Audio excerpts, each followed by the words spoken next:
서울교통공사의 고용세습 논란에 연일 정치권이 뜨거운 가운데 한국국토정보공사에서도 정규직으로 전환된 10여 명이 기존 직원과 친인척 관계인 것으로 나타났습니다.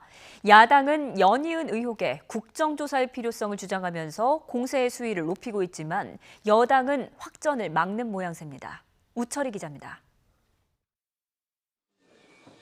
서울교통공사의 고용 세습 논란을 둘러싸고 정부와 여당을 향해 공세를 이어가는 자유한국당은 이번엔 한국국토정보공사의 사례를 문제 삼고 나섰습니다. 비정규직 228명이 정규직으로 전환됐는데 그중 19명이 기존 공사 직원의 배우자나 아들, 형제 등 친인척으로 확인됐다는 겁니다. 228명을 비정규직을 정규직으로 전환하면서 지금 위원님께서 말씀하신 친인척 관련된 사항이 19명입니다. 측량 보조 인력으로 그 이전에 이미 채용해서 쓰고 있던 사람들입니다. 단기 기간제로. 그것도 또 문제가 있죠. 친인척을 갖다가 그렇게 임시 이렇게 쓴다는 것도 문제가 있는 거죠. 이거. 한국당은 결코 용납할 수 없는 권력형 범죄로 규정하고 서울교통공사 등에 대한 국정조사는 물론 검찰 수사도 필요하다면서 공기업 전반과 문재인 정부의 일자리 정책까지 겨냥했습니다. 꼬리가 밟힌 서울교통공사뿐만이 아니라 문재인 정권의 낙하산 공기업들에 대한 전수조사를 통해 끼리끼리 일자리 나눠먹기를 한 사례들을 모두 밝혀내야 할 것입니다.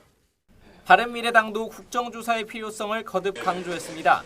그러면서 문재인 정부가 소득주도 성장에만 집착하고 노동개혁을 등한시하면서 고용세습과 같은 일부 귀족노조의 기득권만 강화했다고 목소리를 높였습니다.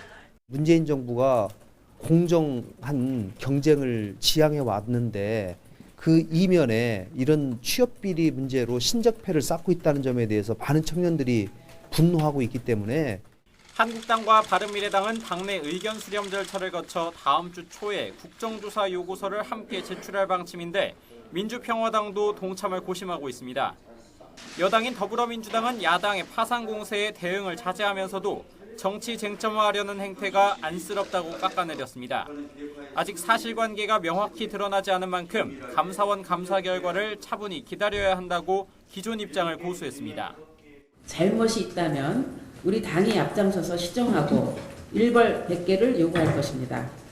야당도 천중 벌거숭이 같은 형태를 그만두기 바랍니다. 여당의 선긋기에도 야당이 공세에 고삐를 늦추지 않으면서 특히 취업을 앞둔 청년층의 여론에 민감한 채용 특혜 의혹을 둘러싸고 정치권의 공방이 당분간 이어질 전망입니다. YTN 우철입니다.